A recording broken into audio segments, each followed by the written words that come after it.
Hello అందరికీ. నా స్టైల్‌లో గోంగూర పప్పు ఎలా చేస్తానో చూపిస్తున్నానండి. 15 మినిట్స్‌లో రెడీ అయిపోతుంది.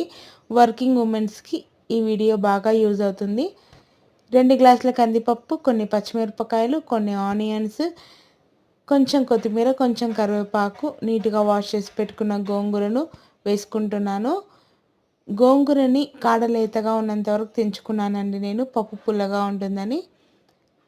హాఫ్ టీ స్పూన్ పసుపు, కొన్ని ధనియాలను నలగొట్టుకొని వేసుకోవాలి. స్టవ్ మీద ఒక బాండి పెట్టుకొని హాఫ్ టీ స్పూన్ మెంతులు, హాఫ్ టీ స్పూన్ జీలకర్రని దోరగా వేయించుకొని పొడి కొట్టుకొని, ఎల్లిపాయలు కూడా దానిలో వేసుకొని నలగొట్టుకొని కుక్కర్లో వేసుకోవాలండి. తగినన్ని వాటర్ యాడ్ చేసుకొని, కొంచెం ఆయిల్ కూడా యాడ్ చేసుకొని స్టవ్ మీద పెట్టేయడమే. 3 విజిల్స్ అయితే పప్పు మెత్తగా అయిపోతుంది. తర్వాత తీసి పోపు పెట్టుకోవడమే. 3 డేస్ వరకు నిల్వ ఉంటుందండి ఇది.